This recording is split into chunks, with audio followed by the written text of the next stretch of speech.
This is a fan-generated show. If you would like to support us, please go to jamieglazov.com, and also don't forget to subscribe to our YouTube channel. All your support is greatly appreciated. Good evening. Welcome to the Jamie Glazov gang. I'm Brigitte Gabriel, and I'm honored to do that Brigitte Gabriel moment. And I want to start by thanking you for taking the next 10 minutes out of your very busy schedule to hear me speak about an issue that is very important to us. And it's an issue that all of America and the world are talking about right now, and that is the radical Islamic threat to world peace and our national security. And if you are like me, you are getting to the point where we watch television and we want to scream at the TV. Actually, we do scream at the TV. You know, we have a joke in my home. We have a running commentary. As I'm listening to the television and I'm making coffee or cooking dinner, all you hear me say, idiots! And my kids laugh, and my love looks at me and he says, honey, it's only television.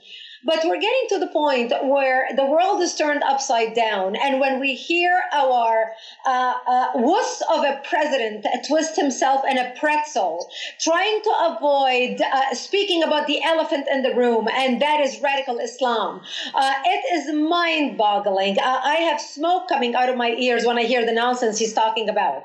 But we got to the point where a lot of Americans at least have gotten to the point where they can understand we have a problem with the ideology.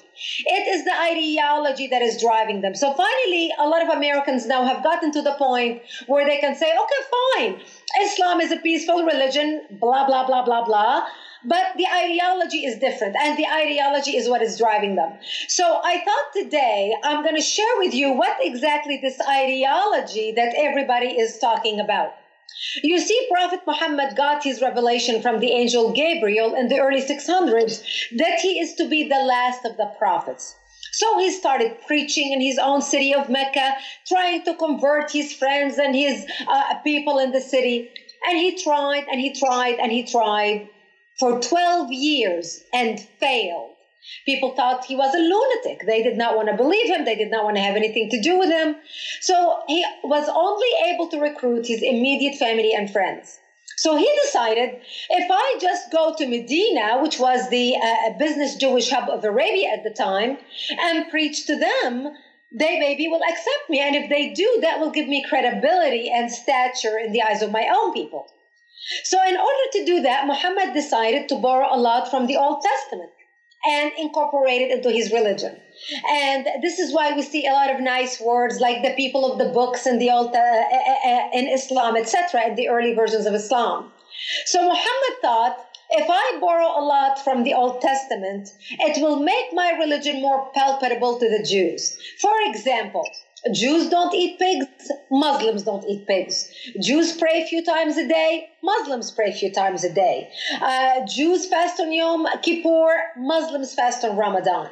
So Muhammad packaged his religion and he went to Medina and started preaching. And he tried to preach to the Jews. And finally the Jews said to him, no, thank you very much. We accept you as a guest in our city. You are the prophet. Okay, fine. But we like our own religion and we're not changing. And that's when Muhammad turned from a spiritual leader into a military warrior. That's when Islam changed from being a spiritual movement for 12 years into becoming a military political movement cloaked in religion. Muhammad started expelling the Jews. He started killing them.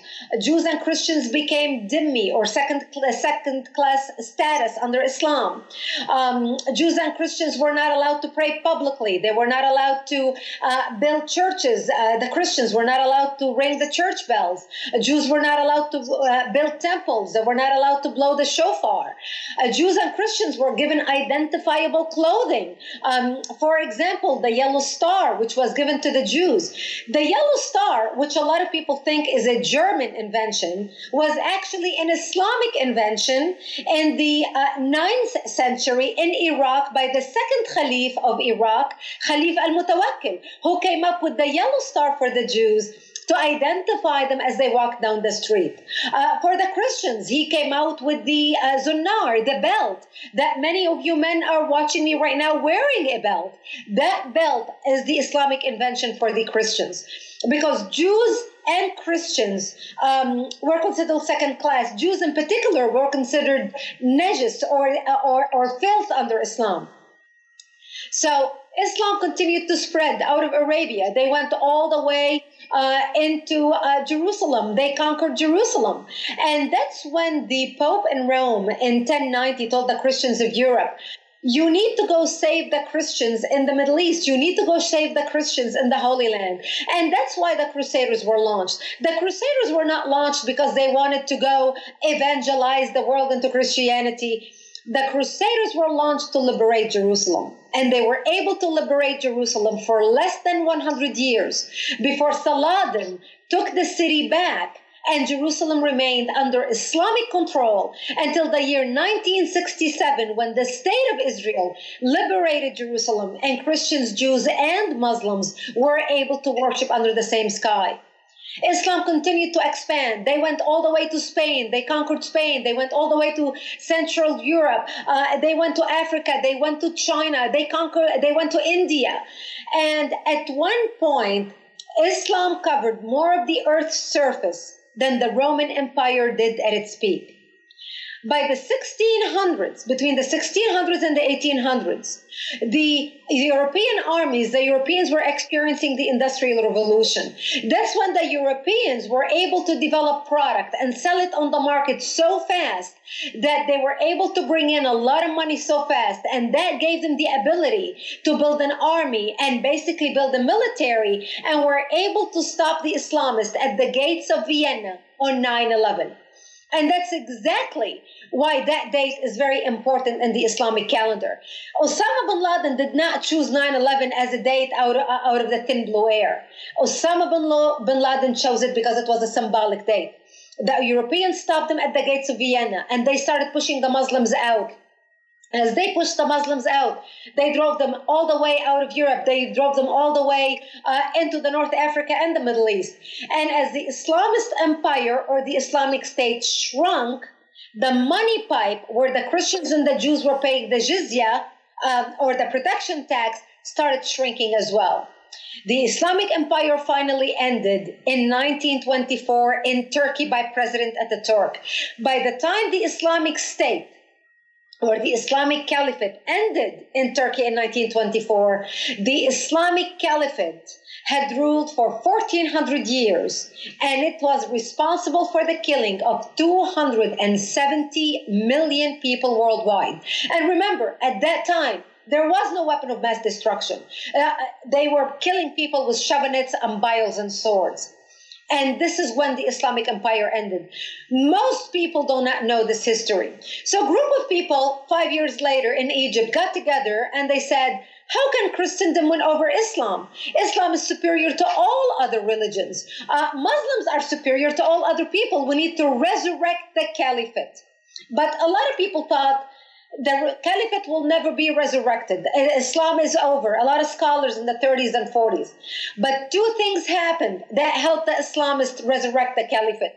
The number thing was the founding of oil in the Middle East. That gave the Islamists the money, the Wahhabis, to spread their radical ideology worldwide. And the second thing that happened was Ayatollah Khomeini coming to power in Iran in 1979.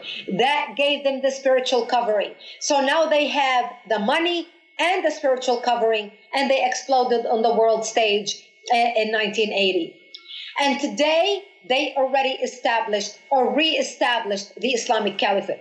And that's what we are dealing with. We're not dealing with some new phenomena. We are dealing with something that they are going after. They already established to make Islam supreme all throughout the world. And this is why we need to understand what we are fighting, what's at stake, and why we must win this war.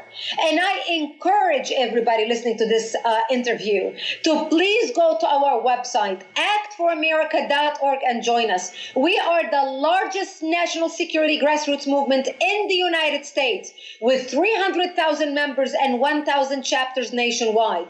We want you to join us. We are the NRA of national security. And your voice counts. Join a chapter in your community or start a chapter if there's no chapter near you. And I appeal to you to subscribe to the Jamie Glazov Gang on YouTube. Please go right now to the JamieGlazovGang.com and subscribe to their YouTube channel and support them in every way you can. It is because of shows like this that you are able to hear voices like mine and many other voices like mine speaking. Thank you for giving me your time tonight. And I look forward to seeing you around this beautiful country. Good night.